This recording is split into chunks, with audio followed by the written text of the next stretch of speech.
what's up, guys? Hey, what's going on, guys? Welcome to our live chat here with TJ. We're just chilling in our hotel room in Reno, Nevada. Yesterday, we went snowboarding at North Star for the first time. It was a bit different. It was not the most snow, No. but we had a good time running the terrain park. Yeah, they had features set up from top to bottom, so we were just doing laps of the park, trying to hit everything. What did you think of that setup, TJ? Yeah, I mean, it was definitely a fun little park. They had a nice variety of rails, all pretty low consequence, really trickable features, which was fun. But not that iconic North Star line that I've seen in the videos in the past, but it was still a lot of fun. Kind of like East Coast style snow. Yeah. Yeah. So that's why we're here in Reno. That's why we're in a hotel because we've been riding at North Star. Yep. Yeah, and thanks everyone for tuning in. I'm seeing all your guys' questions and hellos coming. So what's up, guys? Thanks so much for joining us. Super stoked. This is a live stream chat. So ask us anything. It's also a super chat. So if you have any questions that you really need answered, hit that super chat button. Helps us support the channel. And then, yeah, we definitely get to your question or comment. The other thing that's been going on this past sort of week and a half, we were at Mammoth Mountain, California with the Spoiler X crew. Yep. Shout out to Spoiler X. And yeah, we had a blast riding with those guys. If you guys have been following the channel, we've been having lots of fun. Been working on videos today from Mammoth as well. Yep. And yeah, Mammoth was a cool experience. Great first time snowboarding in California. How was the riding for you, TJ? I would say Mammoth was awesome. We got a little bit of everything. It was like stormy the first couple of days, like really wet, heavy snow. Then the sun cleared and we kind of got a little bit of lighter snow, or like I guess the powder California has to offer, and then some sunny park laps. So yeah, it was a nice mix. And definitely hope to come back sometime soon and get to ride their Unbound park they're working on. Yeah, definitely. Yeah, it's been a blast riding here in California. It's been really cool meeting like all the people too. We had a meetup yesterday at North Star. Was really fun hanging out, meeting everyone. It's a crazy, like really fun scene. I can't believe how many subscribers and fans of the channel there are down here. It's been so much fun meeting everyone we've met. Like shout out to you guys. Thank you guys so much. Yeah, thanks for coming out to the meetup yesterday, guys. If any of you were on here, it was great to meet you. Definitely hope to do more of that in the future. That was really cool. Yeah, it was so much fun. So we're gonna just be answering all your questions for like the next hour or so, hanging out here. We'll start reading some of your comments and questions. So In Motion SLB, what's up? Yannick and Narav. What up, guys? We'll be seeing you guys soon. Very soon. TJ, if you want to jump in on read any of these too as well. Yeah. So we have Board Bruising 55. Hey guys, started snowboarding a few weeks ago, and have been renting my equipment. I'm looking to buy a board. I'm a beginner looking at some all mountain stuff. So any board recommendations? I think my favorite board for kind of what you're trying to do is the Arbor Formula. Comes in at a good price point. You still get pretty much all the great features that you get from Arbor. You're gonna have grip tech. It's all directional twin shape, so really versatile and overall rocker dominant profile. So check that out. The GNU Carbon Credit I think is a good option as well. Yeah, definitely. And if you're a beginner just getting into it and you think your goal is to do all mountain riding, I would say start with a board on the lower end of the price scale, because that first board you ever buy, you're probably gonna bang it up a bit. Yep. You may not. You may grow out of it, or you may want to move on to different styles of riding. So for that very first board, start cheap and grow from there. Definitely some boards with a bit of rocker in the nose and tail can help as well if you're very beginner, just to have that more of a catch-free ride. Exactly, just making it less hooky, easier as you're riding at slower speeds. Awesome. So first super chat from Tommy Ta. Went snowboarding for the second time and got so much better. Thanks, Kevin, TJ, and Spoiler X. Awesome. Yeah, Tommy, that's awesome to hear, man. Glad that the tips helped. And keep it up, man. Keep progressing. Awesome to hear. And now we got another $5 super chat here from MAR Fishing. Thank you, man. Appreciate it. Hey, guys, what's the best way to learn to ollie while riding? think, Kev? So I think the best way, one of the hardest things when you're first starting to ollie is just getting your board straight and flat and riding with speed. So that's the first thing you can do. Just, practice that riding straight and flat with a bit of speed. Because the thing with ollies is that when you land the ollie, you're going to be going a little bit faster than when you took off. So a lot of people, they kind of become hesitant on the ollie because they're afraid of the speed. So get used to riding with some speed. And then when you go to do your first ollie, a good way to think about it is that you're turning the tail of your board into like a spring. So just learning to load that tail up, load up that spring. So moving your weight back, jumping a bit more off of your back foot, and bending your knees, all those things. Absolutely, yeah. And I think, getting comfortable with a tail press on flat ground as you're moving as well can kind of help with that, because that's kind of the motion you're going to go into as you start to learn how to do those ollies. Yeah, the tail press, can teach you how to start moving your weight back. Yeah, good point. Lax Mitch 1, do you guys suggest wearing a helmet? Oh, definitely. Yep, like 100%. I'll let you guys in on a secret. The secrets are saved for the live chat sometimes. And yesterday, I had a super hard crash, and I smacked my head going like full speed, and my helmet saved me. Yep. So definitely wear a helmet. I was in a situation, I thought everything was good, and then, bam, like big smack on the back of my head. Yep. But because of the helmet, it totally saved me, and my head is fine. I thought I might have had a concussion, but was fine. Could remember everything leading up to that point. And and then even earlier in the day, I had another small crash. And the helmet's key, man. You gotta have that helmet. Have you used your helmet recently? Yeah, I had a pretty solid crash. It was actually the first day of the Mammoth trip.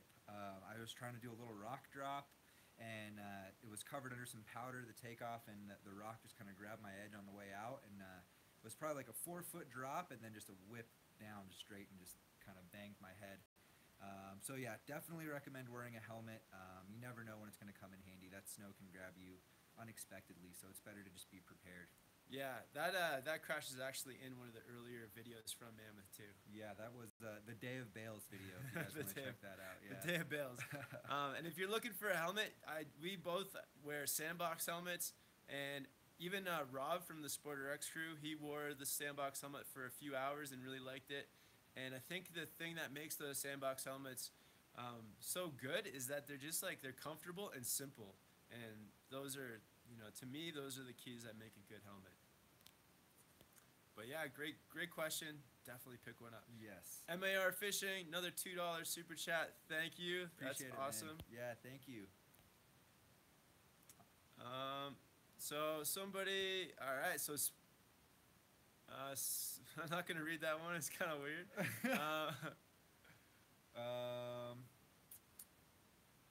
All right.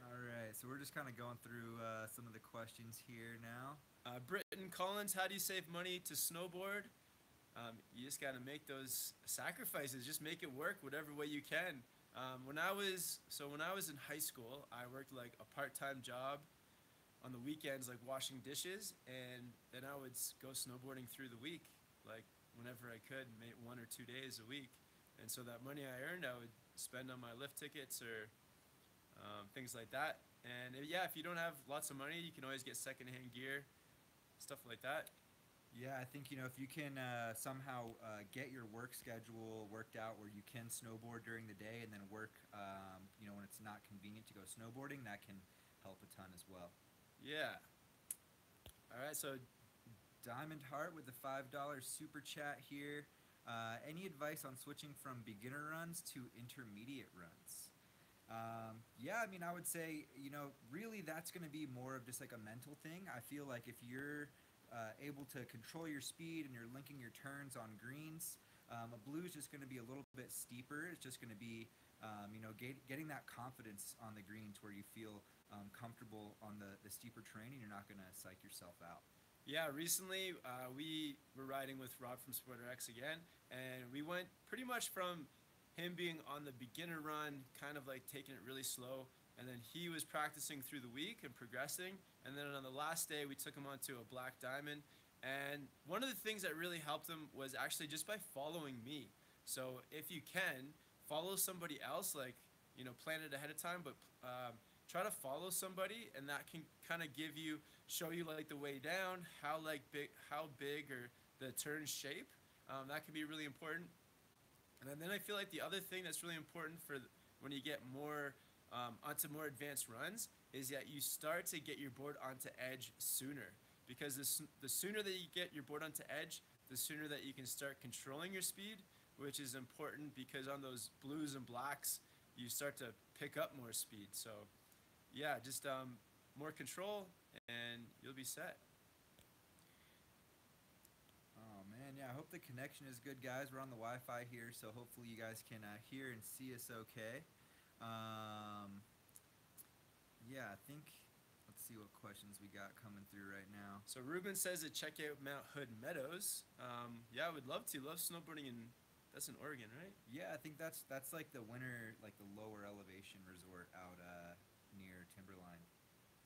So yeah, I'd love to check that out as well. I've never rode anywhere in Oregon other than Bachelor in the wintertime, so hopefully we'll be able to do that soon. So GX Goy, hey guys, I just started learning 180s. Is it better to ollie or pop with both feet when learning to spin off jumps, rollers, flats? Actually, this is another video just working on right now, and definitely it's easier to get that level pop. We were just talking about this actually before the, the live chat started. Yeah, that level pop just gets you level up into the air and then gives you time to get your board around. Yep. Yeah, and that's just gonna make sure you're not leaning in one direction or the other as you're spinning in the air as well. So yeah, definitely start with the level pop, and then if you feel like you need to ollie to like get some extra height or distance, that you can work on progressing to that. Our faces are pretty bright in this. We are a little overexposed right now. Can you close those? We're just gonna close the shades, guys, to take off some of the light from our face. Oh, that's better already. Little bit. No, that's better. Okay, perfect. Yeah, thanks everyone for tuning in. Up to 62 likes. Really appreciate it, guys. Yeah. And we're gonna try to get to as many questions as we possibly can. Thanks for all your questions. And yeah, it's also super chat. So if you have a question you really need answered, hit that super chat button. Help support the channel, and we'll definitely get to your question. Oh, somebody says the audio is low. Let's see if we can turn that up. It's full blast. We'll just talk louder. We'll try to talk louder. Yes. All right. Somebody had a tripod question. Yeah, so Callum asking if we have any tips for doing a tripod. So I would say a couple of things. Try stationary first and just kind of getting used to the feeling of what it's like to be kind of leaned over and balancing in that tripod position. And for me personally, I think it's easier to do a backside 180 into it. Some of you might find that more difficult, if you aren't to where you're comfortably doing 180s yet. But I think kind of initiating that rotation helps me just kind of lean into the tripod. For me personally, that's how I prefer to do it. Yeah, I think that's the same as me too. I like to kind of like 180 into it. Also for the tripods, just start. It's kind of a weird thing. It's actually easier on a steeper run. It is. When you try to do the tripod on somewhere that's really flat, because you have to then like get your hands all the way down to the snow, like it's much further. Where compared to if you're on like a black diamond where the ground is closer to you, you can just kind of lean over and put your hands down. So experiment with the run that you do it on. I think it's actually easier on like a steep blue or a black compared to a green.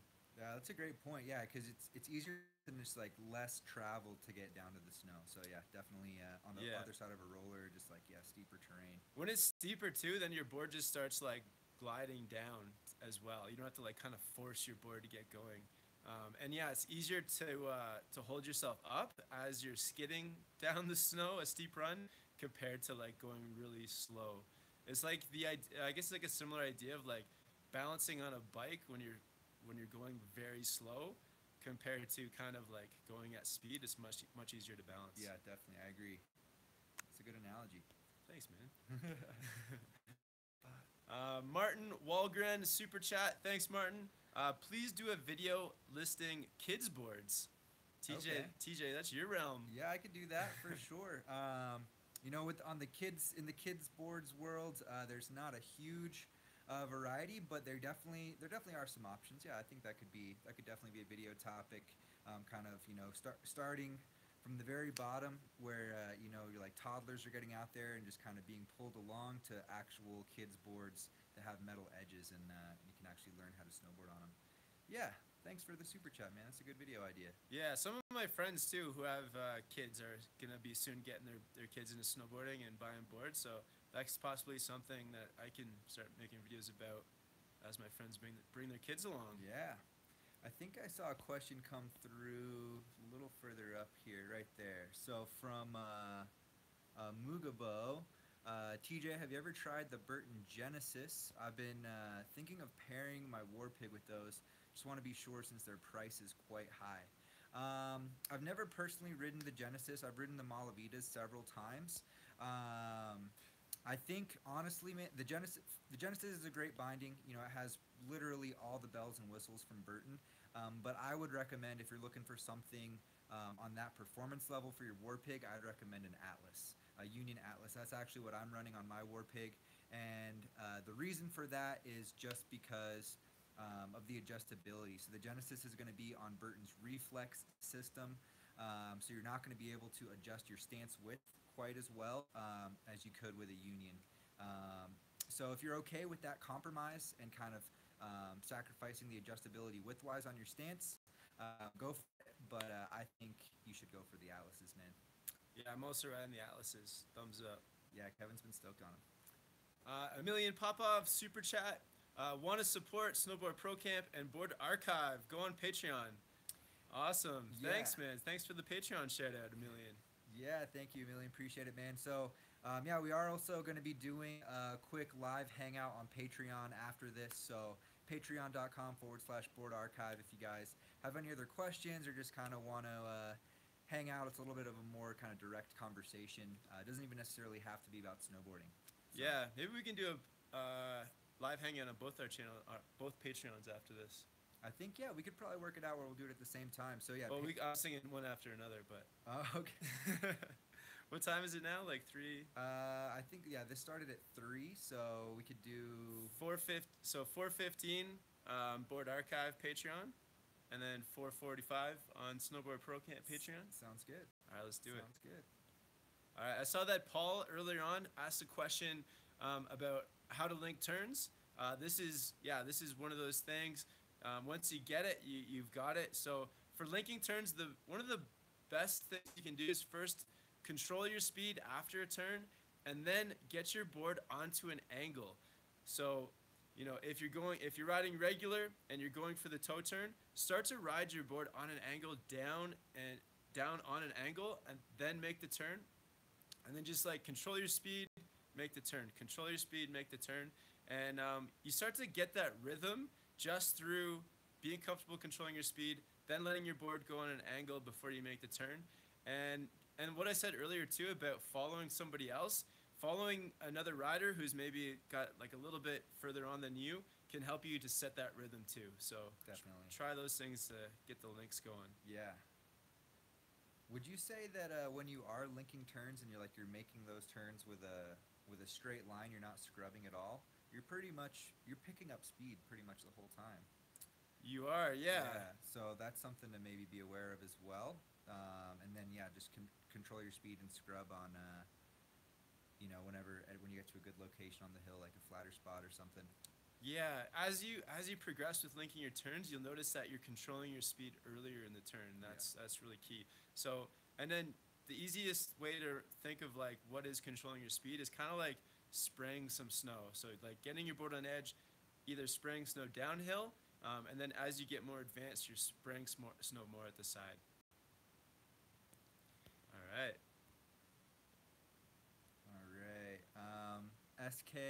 SKR man 3626. What's your best advice for learning jumps and obstacles, or like riding in the terrain park? It sounds like.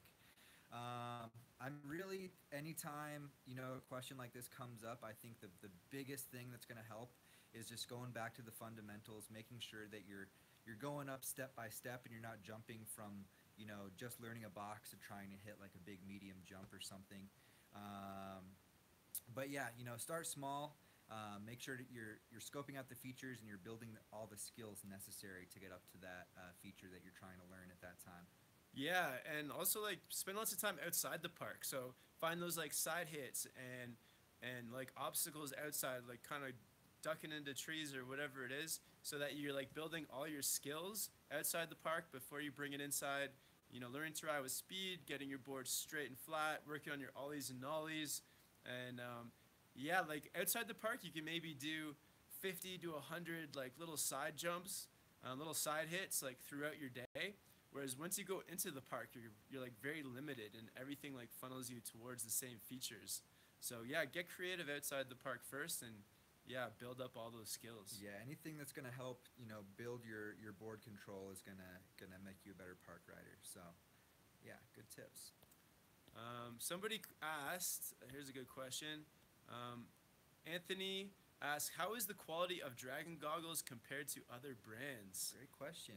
Ooh. Yeah, so yeah, if you guys don't know, most of the goggle companies right now are doing some form of color optimization. So Dragon's got LumaLens, Oakley's got Prism, Smith has ChromaPop, Spy has Happy Lens. They all work pretty well, I would say. They help bring out more contrast in the snow. And the LumaLens does as well. I would say, honestly, personally, my favorite is the Prism lens. But the LumaLens is pretty similar. It's not, I don't think it offers as much saturation. One thing that we're gonna do is we're actually going to like take out like 3 or 4 different brands and then compare them all in the same day. Yeah. One of the difficulties with like testing out goggle lenses is that the light is always different every day. So really, the only fair way to do it, I think, is to like test the goggles all in one day. Yeah, definitely. Just yeah, gotta wait for some good conditions and maybe do like a bright weather day and then like a low light day or something. Yeah. Give you guys those comparisons. Yeah, Dragon. I feel like the Dragons are kind of falling in. They're like, yeah, I don't know. They're up there, but it's hard to. It's hard, man. Yeah, the in-depth video, we're actually able to compare them outside in natural light side by side is going to be the best. I haven't had the chance to do that yet. I've just kind of worn one pair for the whole day, and you kind of get used to it, you know, after a short while. So it's one thing I'd say about Dragons is probably like the style is maybe the most on point. Like the style of Dragons is maybe my favorite. Yeah, I don't know. The flight decks are pretty sick, but yeah, no, I've worn Dragon for years. Definitely a big fan of Dragon goggles that do look sharp. And Jen with the super chat, thanks Jen. $20 for the beer fund for the Euro trip. Awesome, man. Awesome, you know about that Euro trip is coming up. Thank you, my man. All right, just had to put somebody in timeout real quick. I didn't know you could do that. That's hilarious. Hey, what's up, bro? Sweet. See you here every week, man. Man. Yeah, regular on the live chats and on the channel. All right, we're just gonna. And thanks everyone for tuning in. Thanks for the likes. Keep the questions coming. Thanks so much. If you guys missed the beginning, we're actually in our hotel room in Reno, Nevada. The reason that we're here is because we were snowboarding at North Star for the first time. Had a good day yesterday. Actually. Yeah, we tested out some Burton Step Ons yesterday too. Oh, yeah, we did. We had a couple of days on the Burton Step Ons on this trip, so that's super exciting. Yeah. Yeah, got to ride some new parks, some new boards. So, yeah, got a couple more board reviews coming as well for you guys. Yeah, and good. We were at Mammoth last week with the Spoiler X crew. That was a ton of fun. And so, Board Rockers says, how were the Step-Ons? We can give you like a little sneak peek. Yeah, sneak peek. We won't give you the full review, but just my experience on them, overall it felt like, you know, normal snowboard bindings. I didn't notice the performance while riding. One thing I'll say is that they make kind of like a sound as you ride. It's kind of like sounds like you're stepping on bubble wrap. So that was kind of unique. Yep. Yeah. There is a little bit of play when you're locked into the step-on. So it does kind of. It feels pretty similar to a regular binding, in all honesty. Yeah, they work well. They're functional. It's really quick in and out. Yeah, and I guess the only, other than what Kevin said, the only negative I noticed was there was a little hot spot on my foot, right where the hook is for the clip-in on the outside of my foot. But overall, they're solid, super convenient, you know, and I feel like with those bindings, convenience is key. So if that's what you're looking for, they work. So Furious Nam X5 has a great question. When you press, how should I keep balance? So yeah, when you're going to do presses, I'm assuming you're starting to learn presses on the snow first. And the best way to keep your balance is, yeah, you want to try to keep your weight centered, like between your heels and toes. And one of the sort of tricks that I try to use is that, say if I'm leaning towards for a tail press, I'm trying to like lean my weight and keep it throughout the back half of my foot, so that when I'm leaning on that back foot, it's almost like, yeah, I'm not leaning too far into my toes, I'm not leaning too far into my heels, I'm just leaning like all across the side of my foot. Yeah, that's a great point. It definitely is, like when you said kind of like the outer half of your foot. It's like that might be kind of hard to visualize, but that's really is kind of what it is, because that way, yeah, you're not tilting over forward or back, and you're able to get that leverage where you need it. And I would say for a nose press, it's pretty much the same thing. You can even try to like once you are balanced, if you want more of a press, you can try to almost like squeeze your knees together while keeping your lower legs kind of locked in, and that can help bring the tail or nose up a little bit more. Oh, that's cool. I'm gonna try that next time. Yeah. Yeah. Another thing you can do too is like reach your hand. So like for the tail press, reach your back hand towards your tail. Opposite for the nose press. I think for me personally, for tail presses in particular, that's super helpful. And even like for a tail press, if you reach your front hand to the back towards the tail, that can kind of help get your weight in the right position to do the press. Yeah, and then you can even do the opposite. If you're like your backhand is reaching down, your front hand can reach up. So kind of like just like helping to get your weight back. Yeah, you can experiment. There's definitely a few different ways. So yeah, just figure out what feels best for you. Okay, so super chat from Martin Walgren. Have any other favorite snowboard YouTubers? Yeah, definitely. Yeah, who's that's on the spot question right there, man. Yeah, Kevin, who would you say is yours?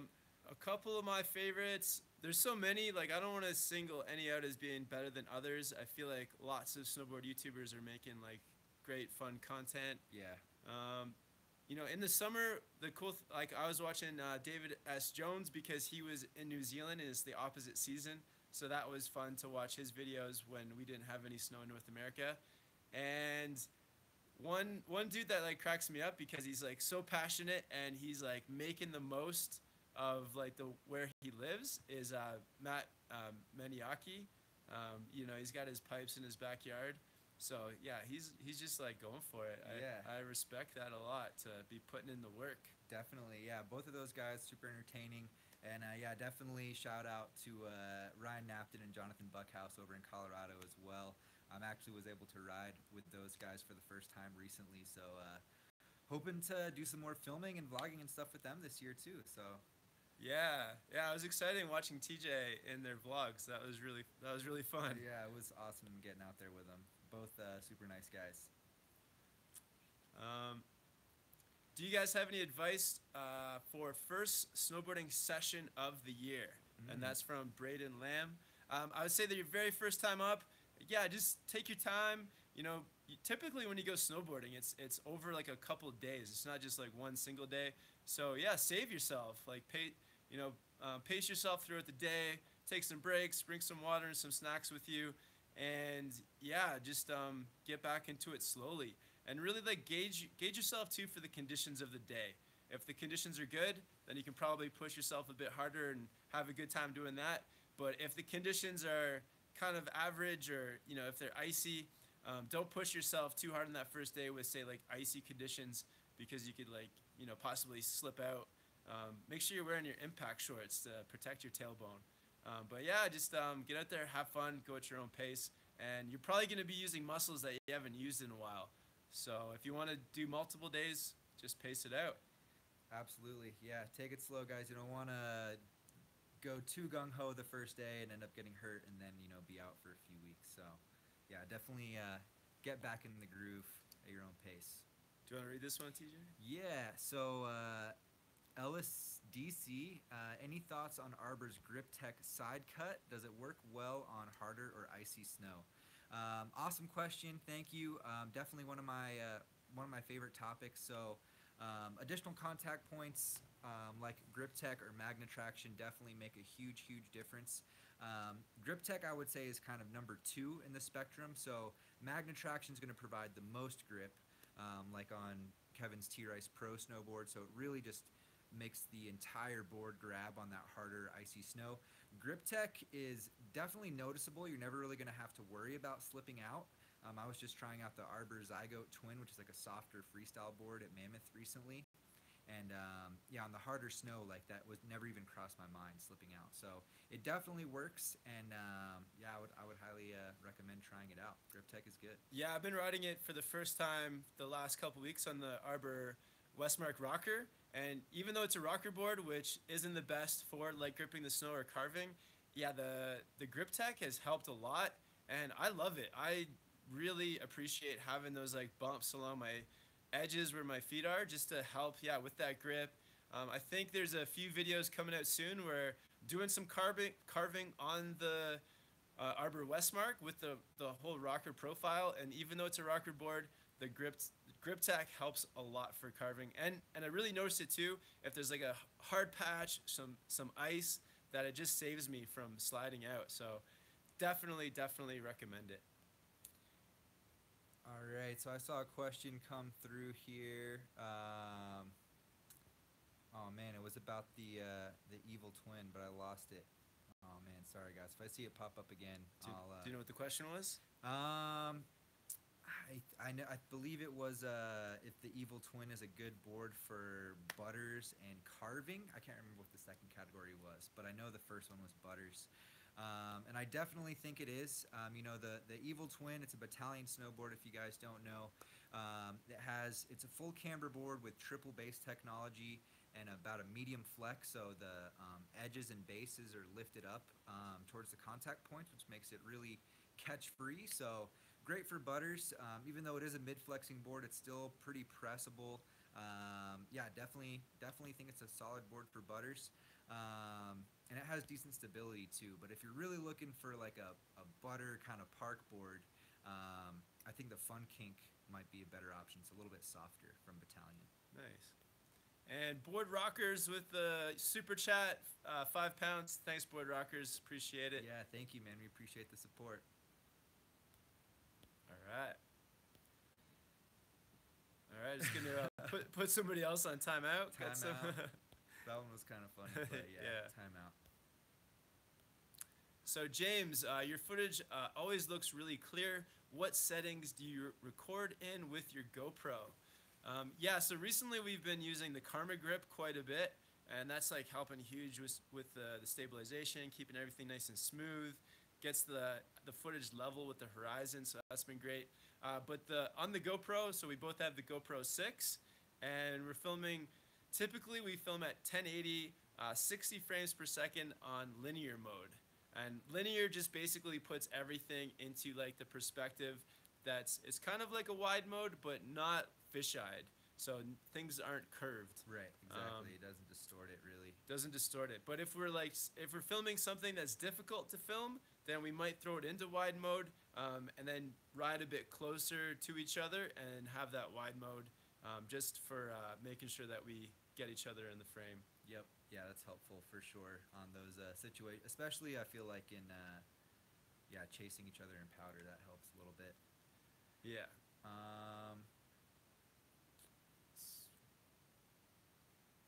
So we got a question. This is a pretty good one.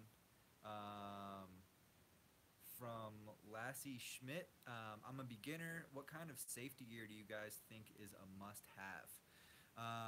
I would say, helmet is definitely a must-have. That's probably, I think that's the biggest one that stands out.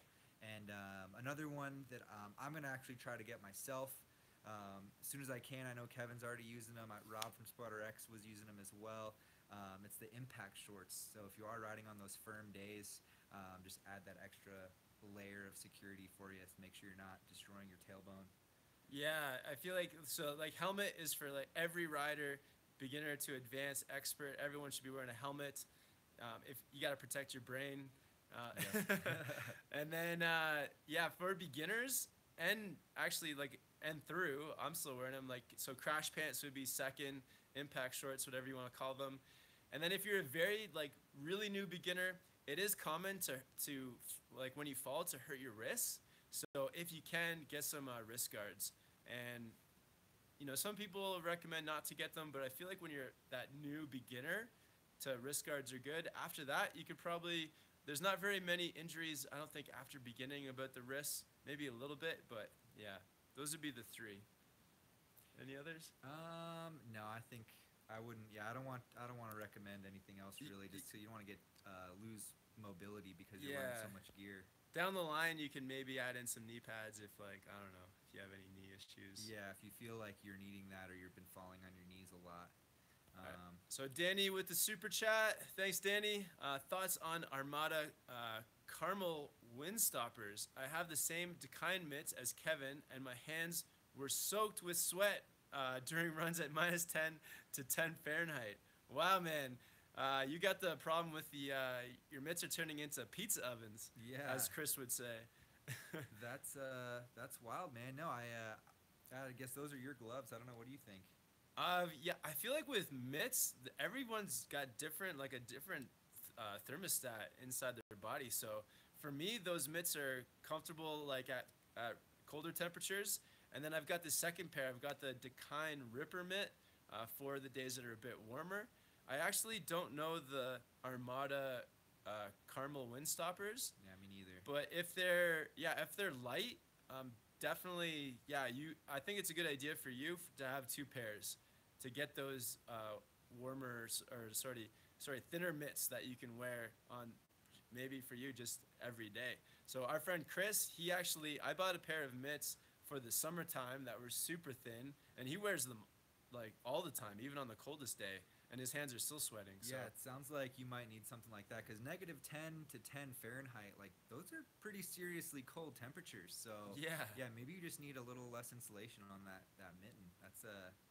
That's good. You must have good circulation, you know. Good circulation, yeah.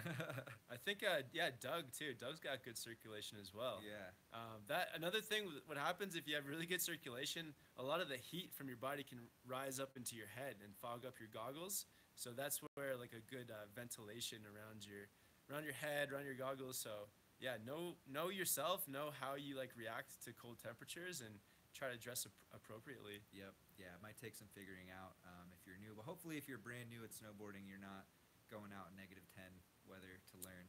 Yeah, some of my buddies too, they just wear like a t-shirt and a thin jacket on the coldest days, and I'll have like 5 layers because I'll be freezing. Yeah, no, I can't do that. Awesome, guys. Just want to, quick, again, shout out. Thank you guys all for joining us. We're at 143 likes. Very cool. Thank you guys so much. And yeah, awesome just to hang out, talk to you guys. If you guys are just recently joined the chat, just ask us any questions you want. It's also a super chat, so you can hit the super chat button. And the reason why we're in where we are is because we're chilling in a hotel room in Reno. We've been snowboarding at North Star and at Mammoth recently. Yep. So yeah, lots of it's been fun time snowboarding in California, meeting lots of fans. Yesterday we stopped by the Burton store in North Star, and they hooked us up with some Burton Step Ons. And what board were we riding? Yesterday we were on the Trick Pony, so I was on the 154, Kevin was on the 58, and we were also trying out the Burton Step Ons at the same time. So yeah, super rad day at North Star yesterday. And huge shout out again to everybody that made it out for the meetup. That was probably one of the coolest moments of the trip. Yeah, we did a meetup right in front of the Burton store. Met loads of cool fans of the channel. It was a lot of fun. And everyone that worked in the Burton shop was awesome as well. That's why I love visiting California, or just going different places in general. You meet so many cool people, so it's been a great trip. All right, we got a €5 super chat here from Board Rockers. Thank you, man. And so he's asking, what do you guys think about the Photochromic glasses by Smith or other companies? So if you guys don't know, the Photochromic technology basically is lenses that change color in low light or bright light. Personally, I haven't had the chance to try that out. I really want to try out the Burton Dragon transitions lens. I know I saw Rob had some photochromic lenses on his Smith sunglasses the other day, but personally I haven't had the chance to try it. But I think it's not a bad idea if you're looking for a one lens solution. You tried the sandbox transition lenses? Were those transitions? Yeah, that one day in Whistler. Oh, but I don't think you really experienced. Yeah, I didn't. I don't think I really got the full experience on those that day because honestly, that doesn't. And just from Doug's, what Doug has said about his transition goggles with the Dragons, I don't think he was that impressed. Really, I think the biggest downside I could see would be the transition time. But yeah, it's definitely something I'd like to try out. And that Board Rockers is a girl too, so sorry. Sorry about that, Board Rockers. Well, we still appreciate you. Yeah.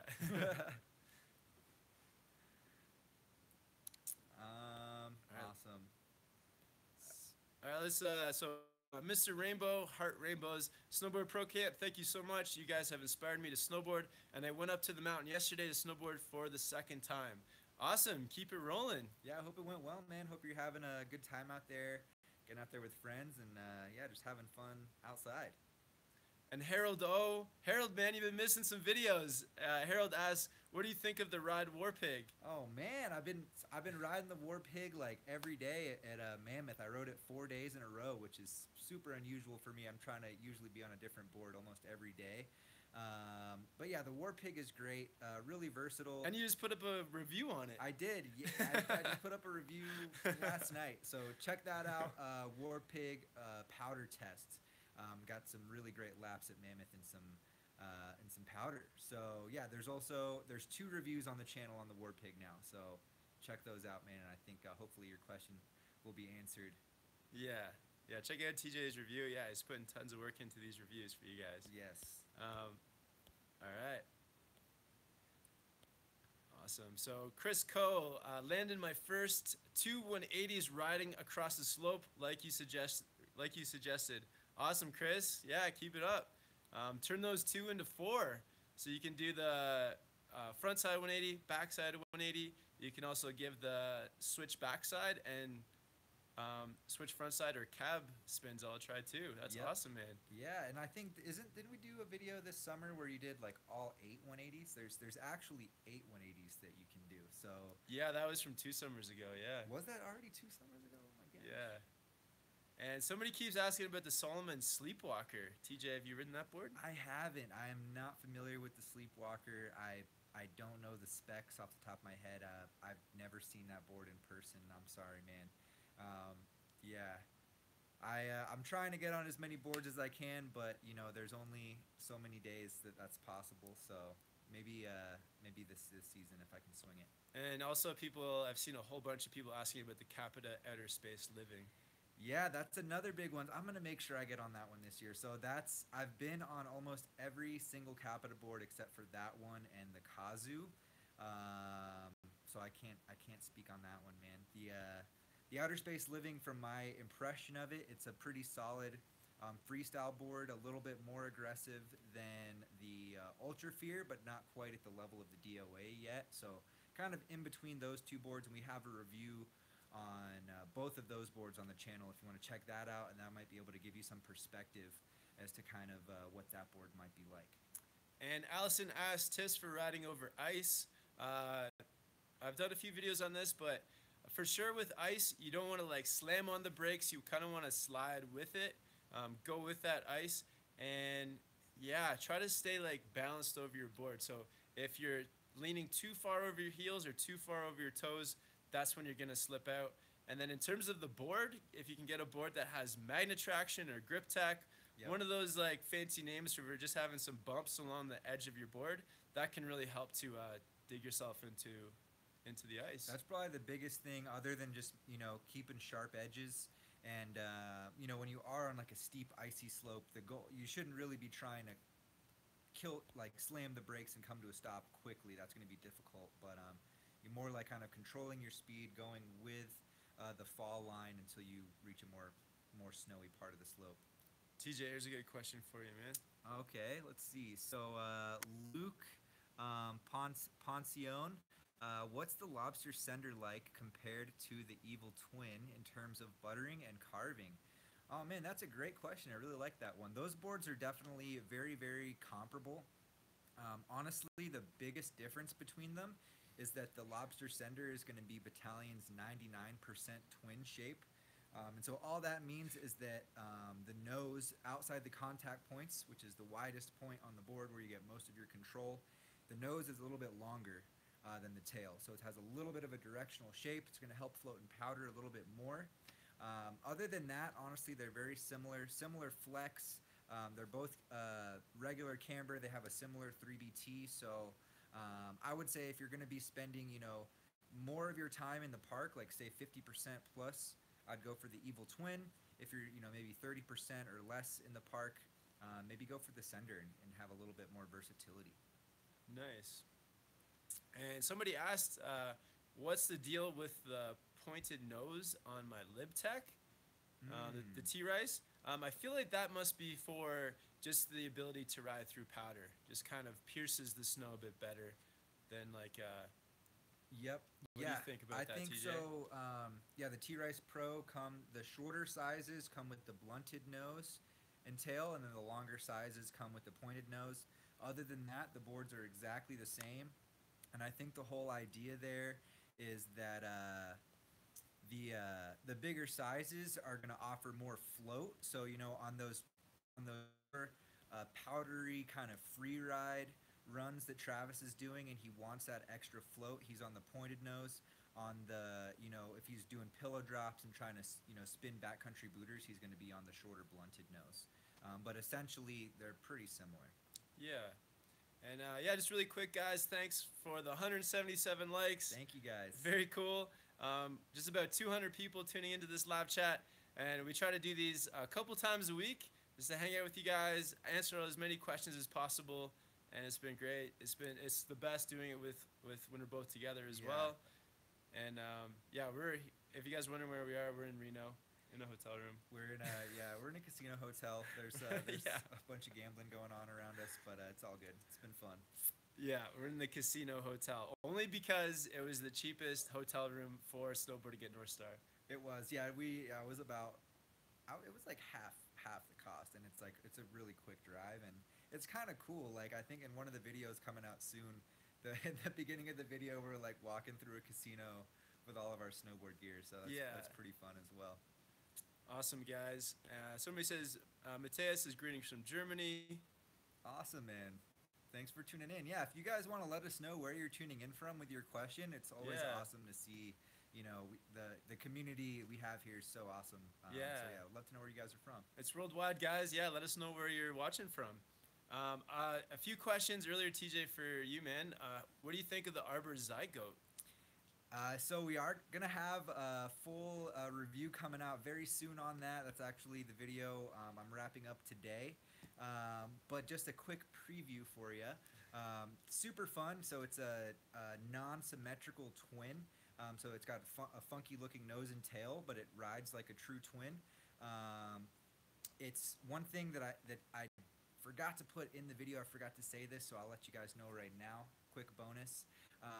It actually has a pretty short effective edge. So the contact has a long nose and tail outside the contact points, basically. So I rode the 155, but it really rode more like a 48 or a 49. So it was really maneuverable and just really fun in the park. It's a softer flexing board. It's got their grip tech. It's got their the camber system. Really, really fun board. If you're looking for a playful kind of jibby skate style park board, it's a great option. It looks like, I haven't had a chance to ride it, but it looks like a ton of fun. Yeah, it just looks like fun. It looks like a board that's just made, for park, for having fun, for messing around, good times, super colorful. I think, that's a fun thing with one of those boards. You look down at your feet, and it inspires you to just get creative and have a good time. Absolutely, yeah. It's got that old school skateboard kind of vibe to it. Yeah. All right, I got a board question for me from Yellisy S. What is better for park, No Bad Day Ambition or Solomon Huck knife? Ooh. I feel like for most people, the Solomon Huck knife is going to be better for park. It's more forgiving. It's easier to get onto a press. I think for spins, it's going to be more catch free. Also for doing rails or boxes, the Solomon Huck knife is probably a more beginner friendly, beginner to intermediate park friendly, where the No Bad Day Ambition is aggressive. It's Yep. like full camber. It's going to be more stable on big jumps and like doing rails at really high speeds. And rails like that, you got to be technically sound with because it's so catchy with the camber. So if you're like an expert park rider, like the who rides that board again? Max Perot. Max Perot. Yeah. So if you're at like you don't have to be at his level, but if you're if your goal is to like hit big jumps, then No Bad Day Ambition is your board. Or if you're looking for a board that's like a really aggressive like carver and like gonna give you lots of pop for ollies, the No Bad Day Ambition, because of that camber and the pop through the board. But if you're somebody who's like beginner intermediate, working on a huge variety of tricks across a big like range of features, then the Solomon Huck knife for sure. Yeah, I think the Ambition is definitely a little more more locked into a certain category, that more aggressive category, just like you were saying, for sure. Yeah. Awesome. And yeah, just a bit earlier, saw a bunch of people saying where they're from. Got some people watching here in Reno, people Awesome. watching in Germany. From Mammoth. So yeah, awesome that you guys are all tuning in. Yeah, thanks for being here, guys. Man, I saw a fun question. I forget who asked it, but I'm just gonna ask you again real quick. So it was just, what are your favorite butter tricks? Woo. Yeah, I think right now one that I was trying to do yesterday was like the backside 180 into a nose press, and then the front side 360 out.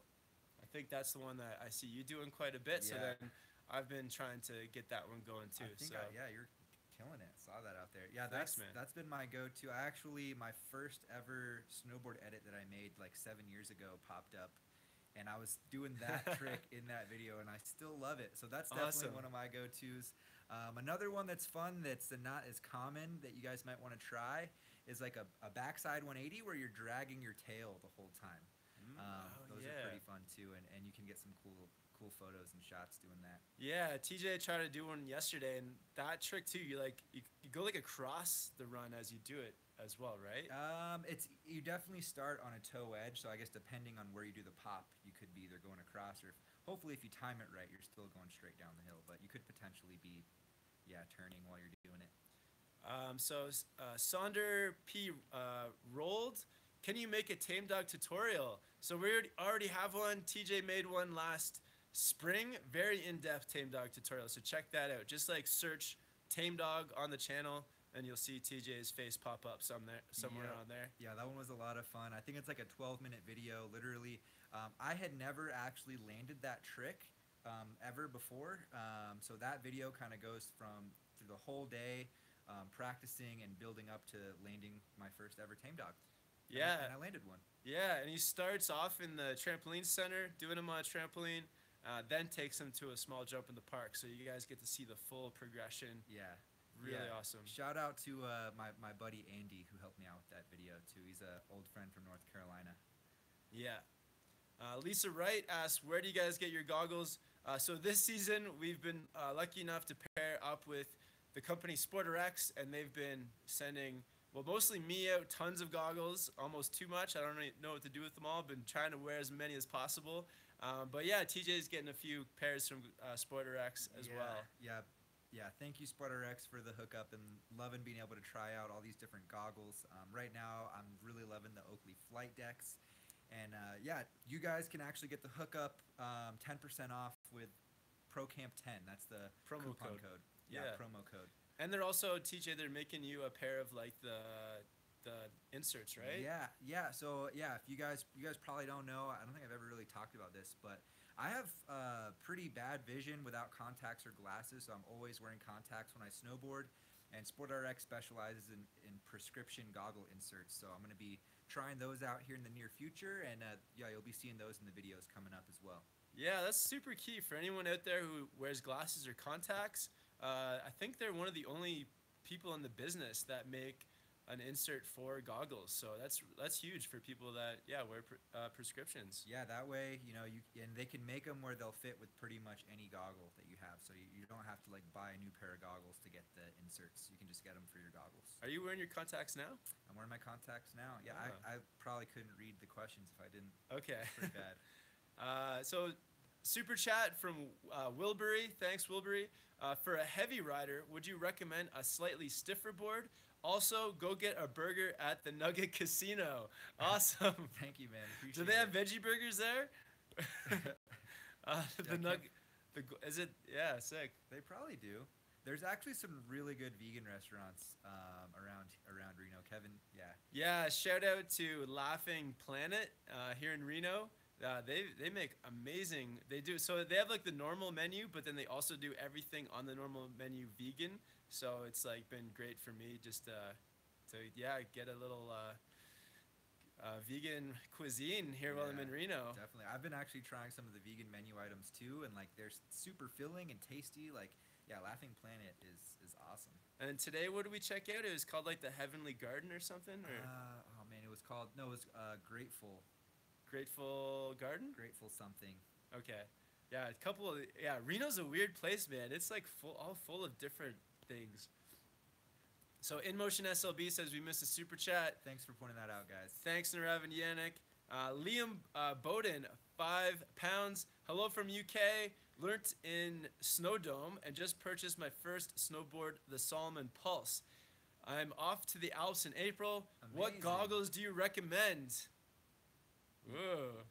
Oh man, I mean, I feel like I just gonna recommend my favorite.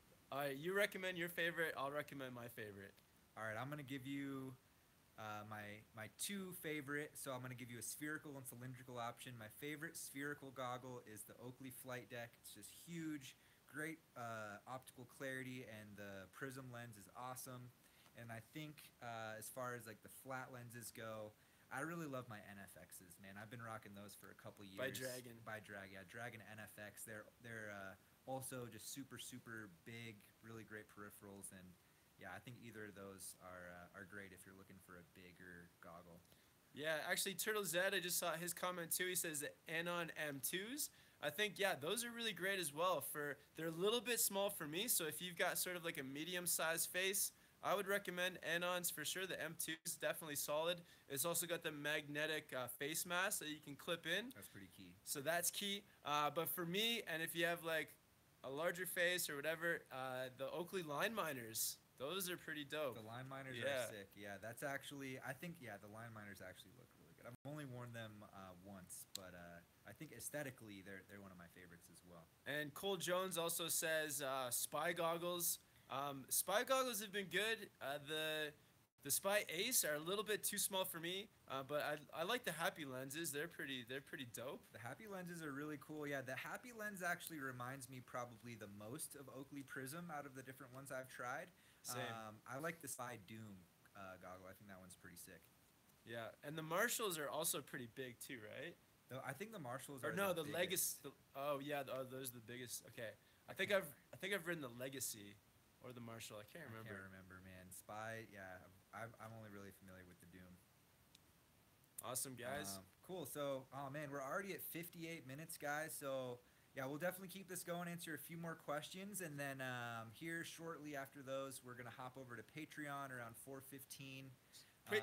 So patreon.com/boardarchive at 4:15. Yep. And then again, patreon.com/SnowboardProCamp at 4:45. Yep. So we still got a whole hour to hang out, guys, and yeah, on the Patreon it can be more casual, just like whatever's on your mind. Come hang out. Yeah, and thanks everyone for tuning in so far. Up over 212 likes. Thanks, guys. About 200 people tuning in. And I appreciate you guys coming in, hanging out with us. Trying to answer as many questions as we can for you guys. And it's been great. And if you're tuning in late, we're hanging out in our hotel room in Reno, Nevada. Not because we're gambling, but because we were snowboarding at North Star. Yep. It's a great combo. All right. Okay, so let's get to a couple more questions, and we're going to head over to Patreon. Oh, that's like a good one. Did we already answer that one? This one, go Yeah. for it. So Connor Vanetta asks, I'm looking to get into park. What should my first obstacle be? So I would say He asked it 3 times. Yeah, he asked it 3 times in one comment. So that threw me off for a sec. But I would say, when you are getting into park, definitely start off on a box if you're looking to do rails. That's going to be like a flat box, or maybe even like the wide kind of dance floor style boxes. There's going to be the place to start and get used to that feeling. As far as jumps go, I would start outside of the park, like Kevin was saying earlier. Start on side hits, rollers, little bumps in the snow, just to get used to ollieing and being in the air. I think those are kind of the 2 best places. Yeah, and I would say, like, the very first time you're in the park, what you can, if you've already done all the preparation, you can hit like a ride-on box, like very easy ride-on, low-consequence box with also a landing that's also not very like big. You don't want like a big drop-off. So very easy box. And then in terms of a jump, you want to hit the smallest jump that you can, a jump where if you go off the takeoff and you don't clear towards the landing, it's no big deal. So something that's very mellow that you can even just like roll over if you have to. And if there's not something like that, you can kind of just jump off the roller. So yeah, those are some good options. So the second last question is, somebody asked, TJ, when are you moving to Whistler? Oh, I didn't see that one. Oh, man. Yeah, so I think, there might be a few logistical things to look into as far as making that happen, but it's something Kevin and I have been talking about. Like, this season has been incredible, probably my best season ever so far. Being able to travel, a trip to Whistler already was great. Going back for a few days on the way back from the Euro trip, so hoping to get out there for like at least 2 or 3 months next winter, if possible. And if not, then just going to be traveling a bunch. But it could be coming up. Yeah, I hope to see you out there lots, man. Yeah, me too. Do you have another question? Did you see? I saw. I don't know who asked it. We've had so many new questions come in, but I do remember what it was. They were asking, what's better for all mountain snowboarding, but incorporating style into your riding? What binding is best, the Union Atlas or the Union Force? And I'm going to go with the Union Force just because you said a main focus was incorporating style into your riding.